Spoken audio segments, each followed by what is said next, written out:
Video हेर्नुहुने सबैजनालाई नमस्कार है। आज हामी चाहिँ जब हाम्रो केका सिन्से भइसक्छ, किस्का सिन्से भएर हाम्रो केक्का आइसक्छ है।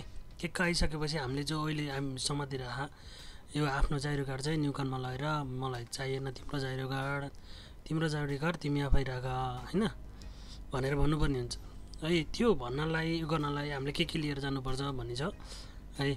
अब मेन भनेको चाहिँ तपाईँले यो कसैको तो हुन्छ तपाईँको बनिसक्छ है। यो लहर चाहिँ जानु पर्दैन होइन। हामीले लहर जाने भने चाहिँ के सानो विभिन्न समस्या भन्ने हो है। यो चाहिँ तपाईँको यस्तो हुन्छ है, के सानो विभिन्न समस्या भन्ने चाहिँ हामीले यो लहर जान्छौँ। यहाँ चाहिँ अलि कलर राम्रो देखिएको छैन है। त्यो विभिन्न समस्या लगेर हामी गइसकेपछि होइन हामीले यो जाइरो कार्ड बुझ्न आएको भनेर भन्छौँ। उनीहरूले चाहिँ विभिन्न समस्याको कपी गरेर राखिदिन्छ। त्यसपछि चाहिँ हामीलाई चाहिँ यो फर्म भर्नुपर्ने हुन्छ है। यहाँनिर चाहिँ हामीले जाइरो कार्ड बुझ्न आएको भनेर लेखेको छ है। अनि सुरुमा चाहिँ हामीले यहाँ जाइरो कार्डमा टिक लाउँछौँ।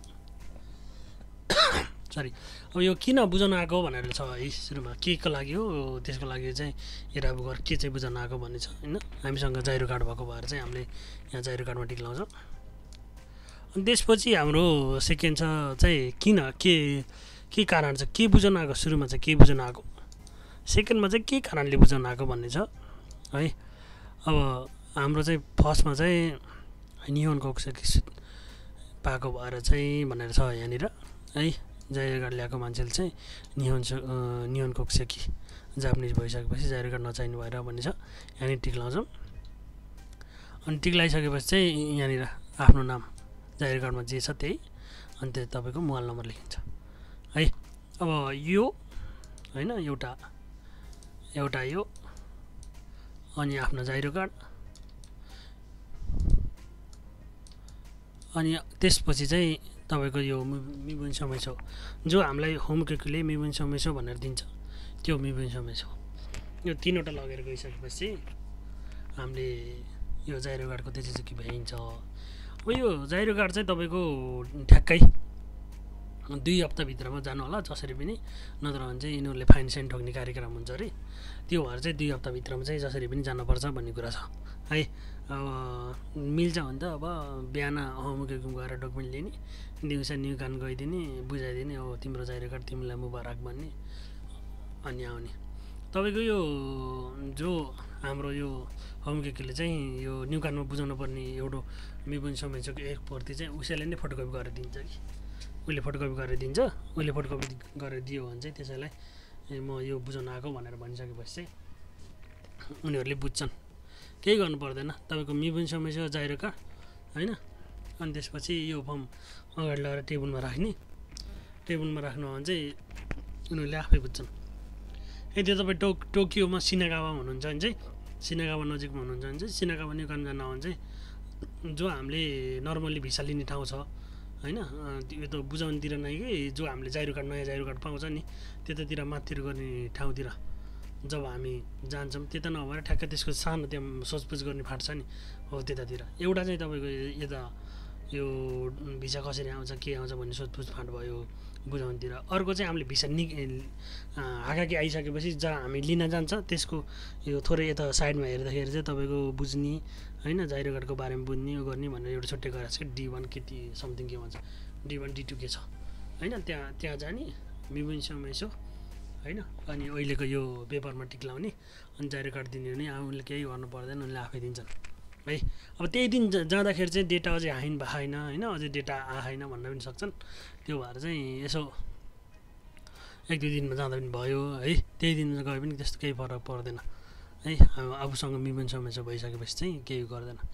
अनि त्यसपछि त्यही विभिन्न समस्या लगाएर हामीले यो कोसेकीको तोदो के गर्छ, कोसेकीको तोदोकेमा के गर्नुपर्छ, कसो गर्नुपर्छ भने चाहिँ यो कोसेकीको भिडियोमा गएर हेर्नु होला है। अब यो कोसेकी भयो भने चाहिँ अब भइहाल्यो। यो अब जहिलेसम्म हुन्छ यसको किकेन केही हुन्न, जहिले गर्ने हो। यद्यपि यो किकेन चाहिँ कस्तो हुन्छ भन्दाखेरि चाहिँ तपाईँको हाम्रो युको किकेन चाहिँ अब जेपीले चाहिँ ओरिजिनललाई माग्छ है। अब तपाईँको फोटोकपी मान्दैन, ओरिजिनललाई चाहिन्छ जेपीलाई चाहिँ है। अब तपाईँको अन्ततिर फोटोकपी बुझाउँदा पनि हुन्छ, पासपोर्टमा पनि ओरिजिनलहरू बुझाउनु पर्ने हुन्छ है। अब सिन्से गर्दाखेरि चाहिँ तपाईँले अब यहाँनिर अघि तपाईँले देख्नुहुने भएको अब यसलाई चाहिँ अब के हो भनेर भन्नुहुन्छ भन्दाखेरि यो चाहिँ तपाईँले जापान छिरिसकेपछि चाहिँ अहिले जुन भिसामा हुनुहुन्छ जति वर्ष बस्नु त्यो सबैको तपाईँले आफ्नो डेटा होइन इमिग्रेसनमा गएर चाहिँ आफ्नो डेटा हेर्नुभयो भने चाहिँ तपाईँले त्यहाँबाट सेक्याकुन जो हो चाहिँ पाउनुहुन्छ। जस्तै के भनेर भन्नुहुन्छ भन्दाखेरि अब हामीले जापान आउने बेला चाहिँ एउटा सिन्सा गरेर आयो हुन्छ होइन, एउटा डेटा लेखेर आयो हुन्छ। पछि चाहिँ फेरि हामीले यो किका सिन्से गर्दाखेरि चाहिँ हाम्रो डेटा फरक भयो भनेपछि जस्तै अब हाम्रो कलेजका नामहरूदेखि लिएर सोचियो भएको डेटहरू सबै त्यहाँ हुन्छ। त्यो भयो भने चाहिँ तपाईँको म्याच भएन भने चाहिँ उसोचुको गरे जस्तो हुन्छ क्या होइन। त्यो भएर चाहिँ हामीले जो बुझाउनु पर्ने डकुमेन्टहरू हुन्छ हाम्रो त्यो चाहिँ हामीले सिक्खरी गरेको चाहिँ हुनुपर्छ। नआए भने चाहिँ तपाईँको खाकुनिन गर्नलाई टाइम लाग्छ, यो साँच्चीकै हो कि अथवा होइन, यो पढेको हो होइन देखितिर ध्यान दिन जान्छ कि। त्यो भएर चाहिँ तपाईँले एकचोटि ढिला केही टाइम लाग्दैन तपाईँको। यो डकुमेन्ट आउने एक महिना लाग्छ, यसलाई चाहिँ ठ्याक्कै 1 महिना लाग्छ। यो डकुमेन्टलाई इमिग्रेसनबाट लिनलाई ठ्याक्कै 1 मन्थ लाग्छ। अनि 1 महिनामा जानु हो तपाईँले जो हो सेक्यु गर्नुहुन्छ होइन, जो हो खाइजी सेक्यु गर्नु हो भने चाहिँ तपाईँको 1 महिनामा आउँछ।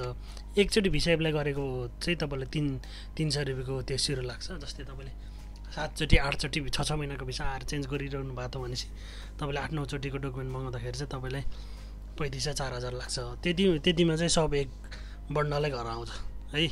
1 महिनामा तपाईँले लेखेको एड्रेसमा पठाइदिन्छ फोटोकपी गरेर। अनि त्यही हेरेर चाहिँ तपाईँले के खाएको मस्कमिसो होइन, डिरेक्सन सोनाइची सोनोनी होइन, त्यो सबैमा चाहिँ तपाईँले डेटा तपाईँले जो कलेजमा जापान आउने बेला भर्नुभएको त त्यही भर्नुपर्ने हुन्छ। किनकि तलमाथि भयो भने चाहिँ भोलि तपाईँलाई मेन सेक्सनमा डबल क्वेसन गर्ने, क्रस क्वेसन गर्ने, यहाँ त्यहाँ अब साँच्ची के हो होइन। अब नेपालमा त अहिले ब्याचलर यताउता ब्याचलर राखन मान्छेहरू भन्ने कुरा पनि धेरै चलिरहेको, त्यो चाहिँ अब हामीलाई भन्दा धेरै यो होमकेको मान्छे इमिग्रेसनको मान्छे छन् है बुझ्ने त। यद्यपि अब हामीले साँच्चीकै पढेर आएका मान्छेहरूले पनि अब ध्यान दिनुपर्ने, हामीले त पढेर आएको त केही भएन होइन, तर पनि ध्यान दिनुपर्नेको त कलेजका डेटहरू र कलेजका नामहरू मिस्टेक हुनु भएन। अब पहिला एउटा अहिले अर्को भयो भने त हेर्दा पनि यो मान्छेले के चाहिँ हो कुन चाहिँ सही हो भन्ने लाग्छ म आफैलाई। भनेपछि सिन्सा गर्ने मान्छेले त गिमन्यो अमु गर्ने कुरो त भइहाल्यो। किनकि यो के चाहिँ तादासी हो त भन्ने कुरो चाहिँ अब सिन्सा गर्ने मान्छेले त बुझ्नुपर्छ। त्यसलाई त हामीले जन्मकुण्डली बुझाउनु पर्ने हुन्छ। त्यो भएर चाहिँ अब ढिला होस् केही छैन होइन, तर पनि तपाईँले चाहिँ एकदम तादासी जो हो चाहिँ हाल्नुपर्ने हुन्छ। जस्तै अब तपाईँ अहिलेसम्म बसेको जापानमा बसेको डेटाहरू एड्रेसहरू भयो होइन, र तपाईँले नेपालमा पढेका कलेजहरू होइन, कुन कलेज पढ्नुभयो, कतिमा ग्रेजुएट हुनुभयो, के गर्नुभयो भनेर सुरुमा त तपाईँले जापान आउने बेला लेखिरहनु भएको थियो है। अब त्यो चाहिँ तपाईँले सुरुमै यो चाहिन्छ भनेर एप्लाई गर्ने भनेर सोच्नु भएको भने चाहिँ जिजेनमै जुम्बी चाहिँ गर्नु होला। अहिले नभए केही छैन, अर्को साल हुन्छ होइन। तर पनि ढिला गर्ने चाँडो गरेर तपाईँको पछि पछुताउनुभन्दा होइन एकैचोटि राम्रो गर्ने हो है। अब यो भनेको चाहिँ मान्छेले जिन्दगीमा एकचोटि गर्ने कुरा, त्यो भएर चाहिँ मिस्टेक यताउता भयो भने पनि रिकभर गर्नका चाहिँ गाह्रो हुन्छ है। त्यो भएर चाहिँ हामीले त्यतातिर ध्यान दिनुपर्ने हुन्छ है। छिटो गरेर छिटो पासपोर्ट पाऊँ भन्ने आशतिर नलाम कि सिक्खारी गर्नेतिर लाग्नुपर्ने हुन्छ है। यो चाहिँ मेरो फ्री एडभाइस चाहिँ थियो है। अब हामीले यही हान्नुभयो है, जाइरु कादो नहिन्नु भनेर हान्नुभयो भने चाहिँ तपाईँले यो गुगलमा पनि भेटाउनुहुन्छ है। गुगलमा भेटाउनुहुन्छ, यसलाई पिडिएफ त्यहीँ भेटाउनुहुन्छ, त्यसलाई प्रिन्ट गर्ने अनि यसो टिक्लाई पनि भयो। अब यो एप्लिकेसन चाहिँ इमिग्रेसनमा गयो भने पनि उठेर दिन्छन् त्यहाँ झिकेर है।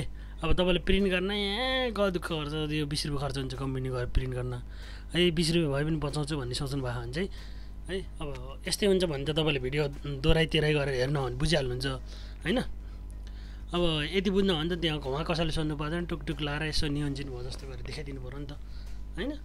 अनि उहाँ गएर यसो यही फर्म भर्नु बुझाउनु भयो भने चाहिँ तपाईँको त्यति बेला उठेर काम हुन्छ होइन। सिनेगाउँ जान नि बस्छ नि खुरीको फर्केर आउने है। अब यो थियो अब जाइरो कार्डको कुरा भयो है। अब मेरो त यो यस्तो जाइरो कार्ड थियो, यहाँ डङ्गै पुवाल पर्दै यसरी है। अब भिसा त अब अझै थियो 18 महिना बाँकी होइन। अब भिसा अस्ति मैले भनेको थिएँ यो जाइरो कार्डमा चाहिँ मिनिमम पनि 3 कि 5 हुनुपर्छ भनेर भन्छन् है सबैले। यहाँनिर चाहिँ त्यो लेख्नुहुन्छ, यो यहाँको डेटसँग खानके होइन कि यहाँनिर चाहिँ तपाईँको कति लेखा छ जाइरो कार्डमा डेट भन्ने हुन्छ है।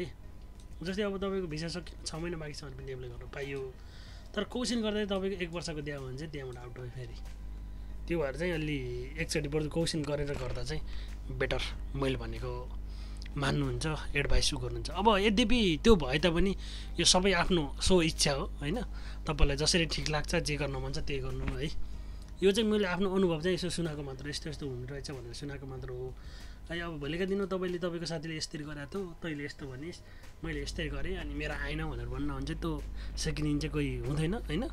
अब तपाईँको आएन भने तपाईँको जिन्दगी गयो है। त्यो भएर चाहिँ अब कुरा चाहिँ सबैको छ नि, डिसिजन चाहिँ आफैले लिने। अब भोलि अब यताउता भयो भने पनि यहाँ यो चाहिँ रिकभर हुँदैन कि, किनकि तपाईँको एज चाहिँ तपाईँको एकचोटि आएन भने चाहिँ 6 महिनापछि फेरि एप्लाई गर्नुपर्छ, कारण सोधेर फेरि एप्लाई गर्न मिल्छ। अब यसमा चाहिँ कारण भन्दैन, अब आएन भने चाहिँ तपाईँको कारण चाहिँ भन्दैन कि, यो डाउट चाहिँ त्यहाँनिर हो कि सबभन्दा तनाव त।